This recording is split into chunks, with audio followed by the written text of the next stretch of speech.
Hi, when you're going through a breakup, especially if you went through something hard during the relationship, like cheating or any other type of infidelity, maybe there was just constant gaslighting, or you never felt like you were good enough, and so it felt really traumatic for you.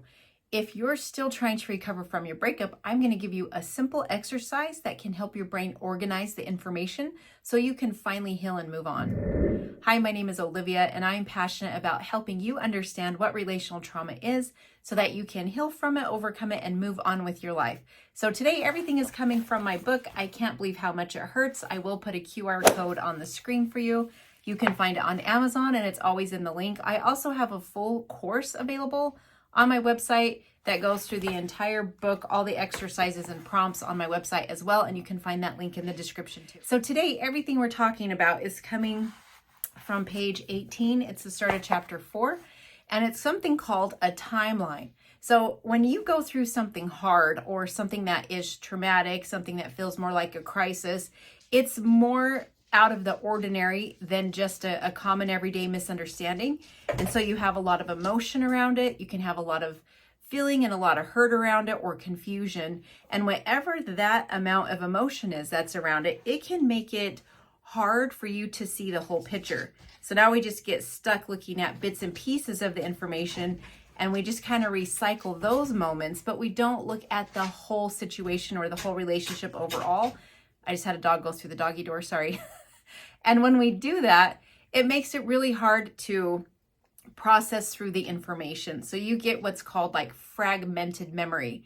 And when you do that, the problem is it doesn't get put where it needs to go. Oh, that happened 3 years ago. That happened in 1998, or that was 2021. Instead, it's this bad thing is happening, and it's happening, and it's happening. It's almost like anytime you tap into that part of that memory, you kind of circle through it or cycle through it. And the problem is you get all that emotion again because your brain's like, this is the scariest thing. I need to pay attention so that I can be sure it never happens again. And then we get stuck there. And that is part of what makes moving on so very difficult. So what we want to do instead is be able to look at that entire part of our life from right before it happened to all the big parts that happened to what am I doing after. So we're kind of like, yes, having an outlet in, but we're also able to go through those and then have a way to actually get out, instead of just having to sit there till we burn ourselves out and then another day comes. So this is something called the timeline. And when you do that, you want to make sure you're in a place where you feel good to do so. So if you are too overwhelmed, this would not be a video for you, because this is not counseling. This is not therapy. This is a simple exercise with writing prompts that you can do if you feel you're in a place to do so. So if you feel really good about doing it and then you start doing it and then you decide like, well, this is way too much, take a break, and you can always come back to it. But if you cannot come back to it, feel too overwhelmed, then I really encourage you to seek help in your area from a local professional, because again, this is not there. So when you're doing a timeline, it's really important to talk about what were you doing before that happened.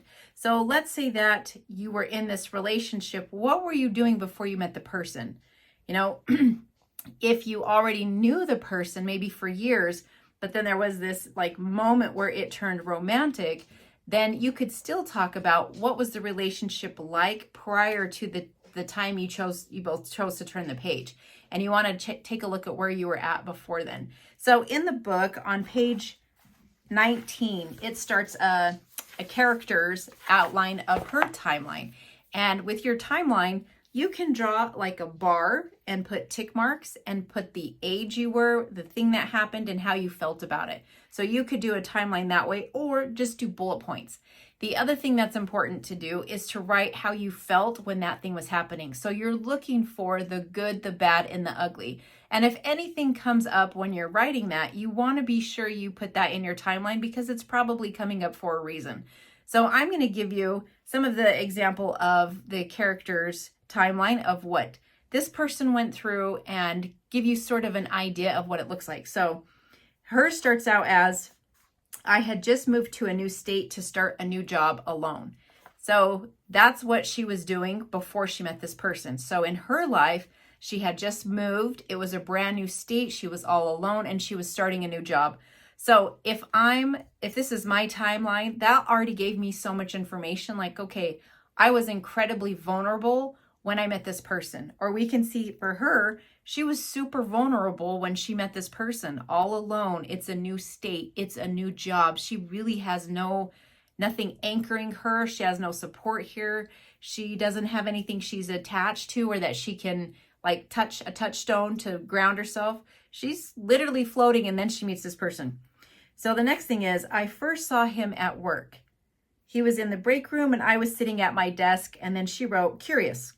So she was feeling curious, like, who's this person? So the very first time she sees him is in her timeline. What was happening at that moment? He was in the break room and he was by himself, and she felt curious. Next thing, went to a restaurant with coworkers and he sat by me. I was excited. So you can already see, like, okay, she goes from being alone, she sees him, she feels curious about him. Now she's invited to this restaurant with other coworkers and he's there, and she starts to feel really excited. So you can see this is how this relationship was set up. So far, sounds like a lot of emotion, right? From loneliness to excitement, to curiosity to excitement. And so looking through all this, it's like, okay, she was emotional, she was vulnerable, and now she's getting like some hope and some excitement. So we can already kind of see how this relationship is starting off. So once you do your timeline, you're going to go through, again, the good, the bad, and the ugly. And it's really important to look at what was happening before you started the relationship, what was happening when it started, and how did it start to take off? What did it look like? For some people's, it could be not pleasant, not pretty. You know, maybe you were two people who fought all the time and then somehow you ended up together. What did it look like? So you just want to look for the good, the bad, and the ugly and write all of it down and how you felt. Okay, so once you have your timeline, a big thing to do is to go back through it three times and just read it out loud. So for her, if this were my timeline, then I would start over. I had just moved to a new state, started a new job, was felt alone. First saw him at work. He was in the break room. I was sitting at my desk. I was curious. I went to a restaurant with coworkers. He sat by me. I was excited. So you're just going to go through and read every part of your timeline. And when you're done, you're going to go back through and do that 3 times. This is really laying that pathway in your brain that says, all these memories I've been thinking about, they all belong here. And it's not just these bits and pieces, it's all of it. For some of us, depending on our history, because you might already know this about yourself, like, I have no memory. I can't remember anything. And sometimes when you come from trauma, it impacts our memory. And so we have a harder time remembering things. And if you find yourself in that position where you're like, I don't really remember, I find if you just start, because your brain memory stamps, one memory can attach to another, that if you can even recall one memory, a lot of times it'll bring another one. Now, again, depending how traumatic your relationship was, where you're at today, this may not be the exercise for you, and you might just want to go get help and bypass it altogether. But if you're like, no, I'm sleeping, I'm eating, I'm not so emotional, I don't feel out of control, I feel like I just want to do an exercise and make sense of this so I can move on, then this would definitely be the video for you, unless you start doing it and you find out otherwise. But otherwise, you could keep going. Okay, so once you've done your outline or your timeline and you've read through it that 3 times, there are some writing prompts that start on page 20. So I'm going to give you a couple of them because it does help just to go through the timeline. But now we want to use it to get information. So before, you'll notice when you're trying to make sense of something and feel safe, we spend a lot of time focusing on the other person. Did they mean it? Did they really love me? What were they doing all this time? What did they mean by this? Why did they do this so much? Was it because of their childhood? Did they ever love me? Because they moved on, what does it mean? Did they never, right? So we focus so much on the other person, and that does come at a huge detriment to us, because the truth is you're never going to know. Even if you think you know why they did what they did, or what they meant by what they said, or any of those other things, at the end of the day, it doesn't really matter, because you're really never going to know anyway, because most times we do stuff when we don't even know why we do it. So we're much better off focusing on us. That's where we're going to really start to find the healing, is when we can kind of turn that ship and now look at, well, what do I think about what they did? What do I think about how that felt when they said that, right? How did that impact me? So here is one of the questions. Does anything on your timeline surprise you? So once you've gone through that entire timeline, and once you have been able to go back through it, if you're looking at it, is anything surprising to you now? Maybe you're surprised at how you responded. Maybe you're surprised at how vulnerable you were when it started. Maybe you never really realized that before. Or maybe you're like, yeah, no, nothing surprises me. This is what I always think about. I got all this down. Also, what did you learn about yourself after looking over your timeline? So now that you can see on paper part of your experience, did you learn anything about yourself? Let me give you another one.